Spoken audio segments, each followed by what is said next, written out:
This is a CNA podcast. In my household, I had one simple rule. No screen time for my 2-year-old son. Yep, none at all. You see, even before I gave birth, the guidelines had been drilled into me. Even on the pamphlets I got at the hospital. I learned that according to the American Academy of Pediatrics, there should be no screen time at all for children until they are 18 to 24 months old, except for video chatting. If they are FaceTiming with grandpa, that's okay. If they're a bit older, 2 to 5 years old, they can get an hour or less of screen time in a day. So, anxious first-time parent that I was, I decided to be really strict about it with my son.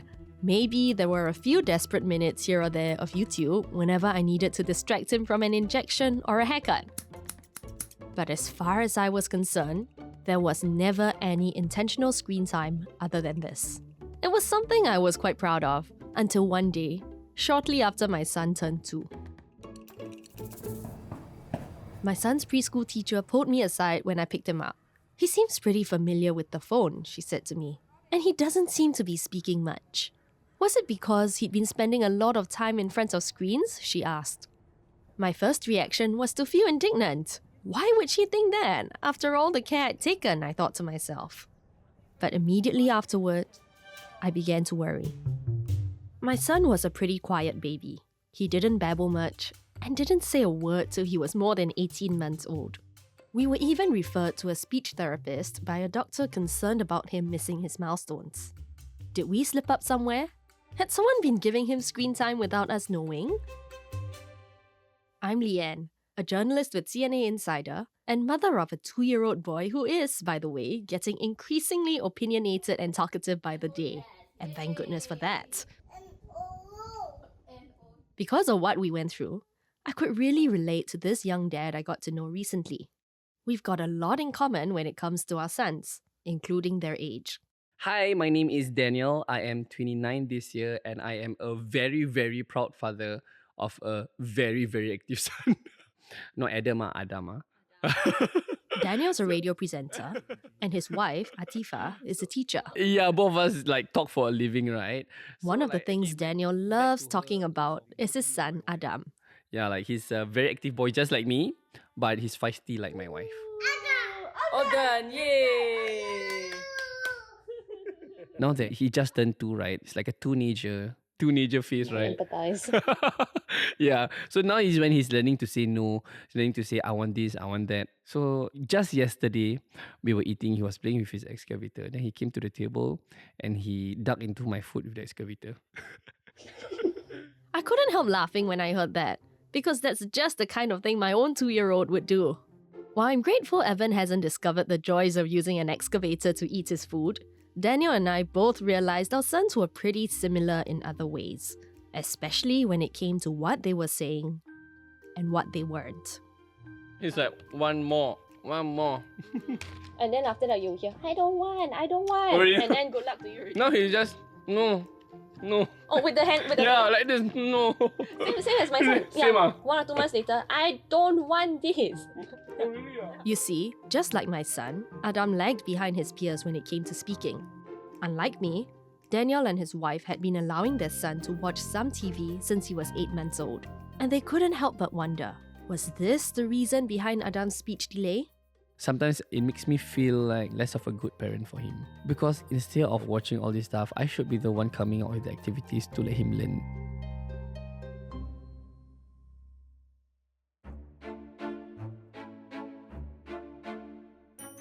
Let's face it, most of us are quick to judge parents whose kids are planted in front of an iPad or phone screen. But let's also acknowledge the fact that screens are now everywhere and almost indispensable parts of everyday life. Daniel and I often see parents with kids who are glued to a phone screen In restaurant, at the hairdressers, the train. on planes. And we remember how life was so very different for us when we were growing up. Our generation, back then, internet still wasn't like a huge thing, right? There was still dial-up, the dial-up tone and all, right? So when it comes to computer games, I think not so much. Thanks to the primitive internet connection back then, Daniel wasn't really into computer games as a child. What he did enjoy were books. Unfortunately, I actually finished the whole Twilight series. And I was a big Harry Potter fan. I was Potterhead. He also loved cartoons on television. I jumped from Spider-Man to Jackie Chan Adventures, Jake the American Dragon on Disney Channel. There's Kids Next Door. When on Daniel was in Cartoon kindergarten, his grandmother helped look after him. And for up to an hour each day, he'd watch his cartoons while she cooked and cleaned. But when 2 p.m. rolled around each day, I know it's her time to swap over to her Malay dramas already. but at least you sat through it. Yeah, I did. When Daniel and his wife Atifa had Adam, they hoped he'd develop a love of reading. Before Adam was even born, they bought him lots of storybooks. But as Adam got older, it got harder for Daniel and his wife to keep him entertained, especially because both of them work full-time. You know, like when you come back from work, you're like tired, you want to put down your bags, you want to shower, go for a nice shower. Then after that, you want to go out and like sit on the couch and watch TV and just like chill for the night. But as a parent, you can't do that. Especially with like a very, very active toddler who wants to play all the damn time, right? Daniel remembers a particular day when Adam was around 8 months old. At the time, Daniel was working as a paramedic and had just come off a 13-hour overnight shift. His wife was at work, and he had 2 to 3 hours to go before his mother-in-law was free to help with Adam. The infant was having trouble sleeping, and every time Daniel soothed him and tried to lay him down, Yeah, he didn't want to sleep. He was like screaming if I put him down. I just cannot take it because that same night I'll be working another night shift. exhausted and desperate, Daniel reached for the remote and turned on the TV. He found a show called Little Baby Bum. He was like entranced by like the show because it was like a talking star and like animals and like yeah. And there was like singing. Adam stopped crying and lay down quietly to watch the show. Then I just hugged him. Yeah. That's the life, man. I think for me back then, that felt like a okay option. That felt okay. I was like, can lah, for a while only lah. So you gave it to him that one time, right? Yeah. And then what happened after that? Then it felt so good, right? So we did it again. It happened again and again. Not all that often, maybe when Adam got clingy for his mom, or when Daniel got home after another overnight shift. Each time, they'd limit it to 1 half-hour episode, just enough to distract him for a bit. And soon, Adam began asking for the TV, and it got harder and harder to say no. I'll take my handphone, then he just like... No. Like, just like shove my handphone in my face, you know, like I want to watch my show. Or I'll take the controller for the TV remote control and just like, By the time Adam was a year old, he was watching television every day. Daniel and Atifa made an effort to look for shows that would help Adam learn, like those by Miss Rachel, a preschool teacher whose videos helped kids with speech and learning. They talk normally and they actually have moments where they zoom into the mouth to see how you pronounce the letters, how you pronounce the words, that kind of thing. I think like it's good for him. Like at the end of the day, it does help him to a certain extent, and that helps make me feel a bit better about myself. It made Daniel feel a bit better because really, underneath it all, he was feeling kinda guilty. Even though they curated the shows and were careful not to let Adam watch TV unsupervised, there were still times when Daniel wondered, are we doing the right thing? You initially didn't want to give him screen time at all, but you ended up doing it anyway, and how that made you feel? It really made me feel like shit, you know, like what am I doing to my son? Because I know of mothers or even fathers who come up with like own activities for the kids. Every single day it's a new activity. But having to do that is like a lot of work, yeah. As a family that has both parents working, right? You can't always do that lah. It's very, very taxing for us. Listening to Daniel talk, I could understand his conundrum and feel his helplessness. I've been in the same boat myself, like the time my son was sick with a fever and I tried to distract him with a show while we sponged him with cold water, or when I played a nursery rhyme video on my phone to get him to sit still for a haircut. It made me wonder how other parents deal with the question of screen time. I asked for people to send me their thoughts, and everyone seemed to have a different take. There were parents who chose not to give any screen time at all, Because I feel like there's so much more to explore around him, including just looking outside of the window and observing his surroundings, or, sometimes even just getting bored, because I feel like it's important for him to even feel the feeling of getting bored. You know what I mean? Being someone that works quite closely with children with language delay, I often advise the parents of the children I see not to give too much screen time because we know of the possible consequences. So I do feel a bit like a hypocrite when I dish out such advice but give my own son too much screen time. But even those who kept their kids away from screens wondered if they were depriving their child of something their peers were all experiencing. Sometimes I do feel a bit guilty because she learns about cartoons from school. She came home one day seeing Baby Shark, and that was when we realized that her school taught her the song and dance. In short, no matter what we think the quote-unquote right thing to do is, real life is often more complicated. For Daniel, his son's growing love affair with TV cartoons was a convenience that seemed harmless, so long as they continued to supervise him and limit his watch time. But they were about to make a discovery that would change everything.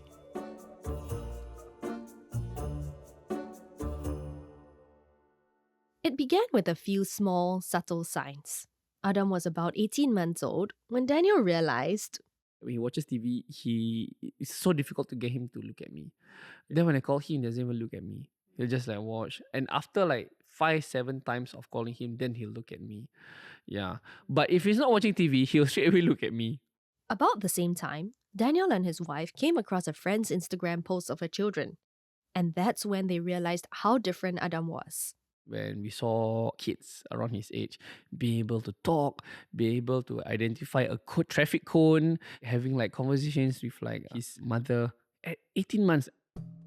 At first, Daniel told his wife, It's okay, maybe he needs more time, maybe he's a late bloomer. but then they brought Adam to the polyclinic for a regular checkup. And that was when things hit home for them. At 18 months, Adam should have been able to say at least 50 words. He was only able to speak about 12, 15 words. We're struggling to even like count how many words he could speak. So that for us was like a huge red flag, because coupled with the fact that sometimes when we call him, he doesn't turn right, we were afraid that he was on the spectrum. Daniel and his wife talked things over and decided to seek professional advice. You know what, we should do something about this before it's too late. They looked up a specialist who could diagnose autism spectrum disorder and made an appointment. Daniel's in-laws drove them to the consultation on a weekend afternoon. The specialist ushered Adam and his parents to a mini jungle gym so she could observe how they played. But Daniel's mind was in turmoil. We were afraid that this was a sign that he does not just have speech delay, but this speech delay could be a sign that he has like cognitive development issues in the future. The specialist returned after about 20 minutes to talk to them. The first thing that had us feeling relieved was the fact that she is sure that our son is not on the spectrum. But then she continued. He's a very fearful kid, that he has poor muscle tone. We are going to have a hard time when he grows up because like he's going to be a fearful kid.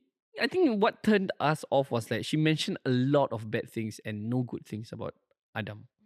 Daniel and his wife asked her, could screen time be like a cause of this? She mentioned that it could be. So when she said that, we definitely felt guilty. The specialist also told them that every child was built differently and that Adam's speech delay was more likely because he might be introverted and afraid to take risks, rather than the result of too much time in front of a TV. But still, Daniel and his wife both couldn't help wondering, Like where did we go wrong? Because both of us can talk for a living, and I'm pretty sure my parents and my grandparents gave me a lot of screen time when I was his age. But like, I think nature and nurture both comes hand in hand lah. What happened after that? Did your behavior change? Did your After that, he didn't have screen time for 1 week. He didn't ask for it. To draw his attention away from the TV, Daniel and his wife both tried to involve Adam in what they were doing. So when I'm cutting, I give him a bit of like chunks of fruits for him to cut, that kind of thing. We even bought like a Dyson kid vacuum that he can play with while we vacuum the house also. So that's how we try to get him more involved with our daily tasks. It worked for a while, but I don't know how we just slipped back into our hole. But after that, when it was screen time, it was mindful screen time lah. that meant that Daniel or his wife would do their best to sit and talk with Adam about the show they were watching, or encourage him to mimic what the characters were saying. They also limited viewing time to half an hour. Indeed, as it turned out, Adam could do just fine without screen time. Yeah, we just have to play with him. It was very, very tiring. Yeah, so but that's the way to go lah.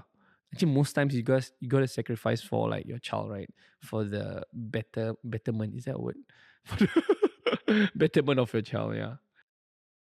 2 weeks after seeing the specialist, Daniel and his wife decided to get a second opinion. Because like you don't just buy from the fresh fish stall you go to. So They went online, found a different center, one with many good reviews, and made an appointment to see a speech therapist. Right from the start when they walked in, it was definitely a happier vibe. We love it lah. The way she interacts with Adam.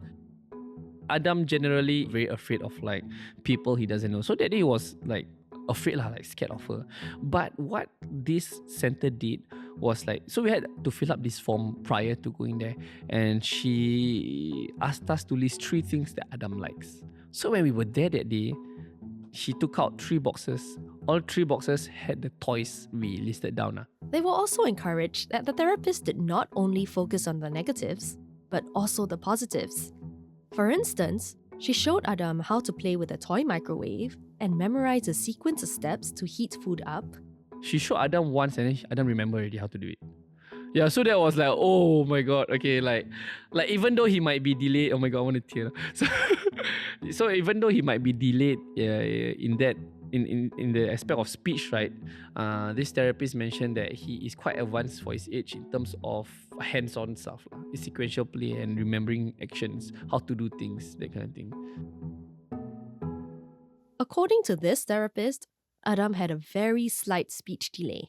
It wasn't like a significant speech delay. I think she said we were a bit too kiasu as parents, but like it's normal. Of course, they were reassured, but Daniel and his wife had to ask, could Adam's slight speech delay be due to the screen time they gave him? She said, not necessarily. A more likely factor, she said, is that Adam was born during the pandemic. Because how kids actually learn through our speech, right? Through looking at our mouths, how they move, what we say actually really matters. And it goes hand in hand with their speech development. But because of COVID, we have to wear masks all the time. So that impedes this progress for them lah. Daniel had gone to 2 specialists and gotten different answers each time. I wasn't quite sure what to make of this. Is there really a link between speech delay and too much screen time? And if so, how much? One study that's often cited warns that for children between the ages of 6 and 24 months, just a 30-minute increase in handheld screen time could see a nearly 50% increased risk of speech delays. But I wanted to know why this might be the case. So I asked speech and language therapist Elizabeth Lim.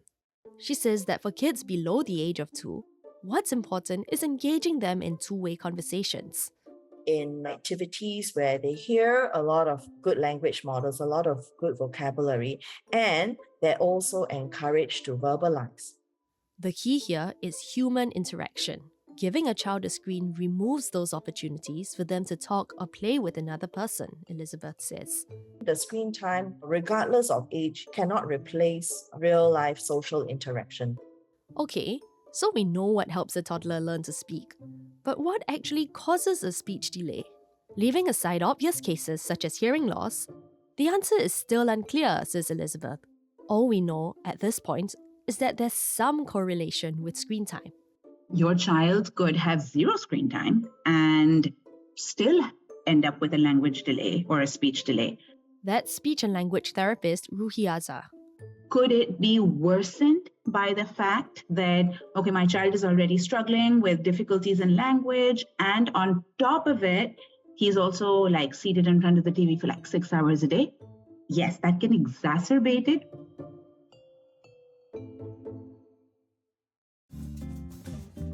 Let's get back to Daniel and his son. It's been a few months since Adam first saw the speech therapist to be assessed, and since then, he's been going for regular therapy sessions. Daniel and Atifa are part of these sessions, where the therapist teaches them how to play with Adam. One thing I learned during the sessions is not to force him to do something, but instead we just go with the flow. If he's playing with this, right, we just look at him and it's like, oh, drop, that kind of thing, and like say all these verbs, drop, go. That's when he will slowly mimic us and always be in front of his face when we're playing. Over time, they've seen heartening signs of progress with Adam. Last week, he just said octopus. Out of nowhere. Yeah, out of nowhere. I was like, what? How do you know this word octopus? But the thing about the therapy sessions, Daniel says, is that both parents need to be involved to learn their specific roles. The therapy session requires both of us to be there. And my job previously is like a 5.5 work week for us. So I think it was difficult for me to be there also for him every time.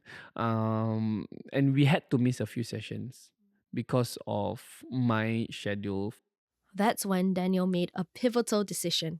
He quit his radio presenter job to focus on being there for Adam. I feel like it's a sacrifice on my end is also to leave a job that I've always been dreaming of doing for a Monday to Friday job that allows me to be more present for him during these therapy sessions. These days, Adam's screen time has been limited to an hour a day tops. He's able to even go 3 to 4 days at a stretch without any TV at all. But it means Daniel and Atifa have also had to set an example by trying to change their own screen habits, such as not using their phones past a certain time and picking up a book instead. So, it's so hard, because like social media and all, it's purposely built to a point where it makes you want to like grab your phone and look at it all the damn time, right? But slowly we're learning to let go. This modeling behavior is something other parents also say is important to do, and frankly, something I need to get better at myself. I didn't use my phone when I was with her, nor did I watch any TV during the day myself, and waited until she literally hit her bedtime. Small changes that we made to our schedule as well. I make sure there's a specific time limit that they can use the screen, and be very consistent every day for the same amount of time, and you stick to the time limit. We sit with them, we watch with them, and then we can even discuss with them so as to make the best of the screen time. Similarly, Daniel recognizes that watching TV can be good for Adam, provided he or his wife make the effort to engage Adam when they watch a show together. In fact, Adam's learning a lot from shows like Miss Rachel and Silly Miss Lily. These two shows really helped us a lot as parents to teach Adam more about pronunciation and also enunciation of things. Seeing Adam's progress makes Daniel feel like his sacrifices have all been worth it. Even as parents, right, I feel proud of not just where Adam is today, but I feel proud of where we are today. It definitely wasn't easy. Some final thoughts before we wrap up this episode. Remember my 2-year-old son who had us so worried with his early silence? Well, it turned out there was actually nothing wrong. A few months after I heard from his teacher, he began to talk, and now he's pretty much chattering nonstop. I still haven't figured out if or how he actually got screen time, but I've come to realize that screens aren't all that bad. I used to think they should be avoided as far as possible, but what the speech and language experts had to say surprised me. What research is showing is that it's really good quality content on screens, like showing greater vocabulary in children. That's Ruhi again. And a lot of times this is vocabulary that they're not picking up from other parts of the environment, but purely because they've heard it on a screen, in a show, or through an app. It's showing good results with literacy skills, because so many of these educational apps are all about like literacy skills. In other words, I just need to choose the right good quality show and make the time to sit and watch it with my son and talk to him about it afterwards. We've put more information on some recommended shows in the episode description. So I'll be relaxing that no screen time rule in my household now and doing my best to put my phone aside when I'm with him. Can you relate to Daniel's story? What are some of the other things that make you wonder if you're getting the parenting thing wrong? We'd like to hear from you. No issue is too big or small. Write to us at cnainsider@mediacorp.com.sg. Do check out our other episodes where we cover topics from mental health to tackling school exams. I'm Lian Chia, and this has been Imperfect, a podcast by CNA Insider. It's sound engineered by Jonathan Yeo, with input from supervising editor Yvonne Lim and senior editor Crispina Robert.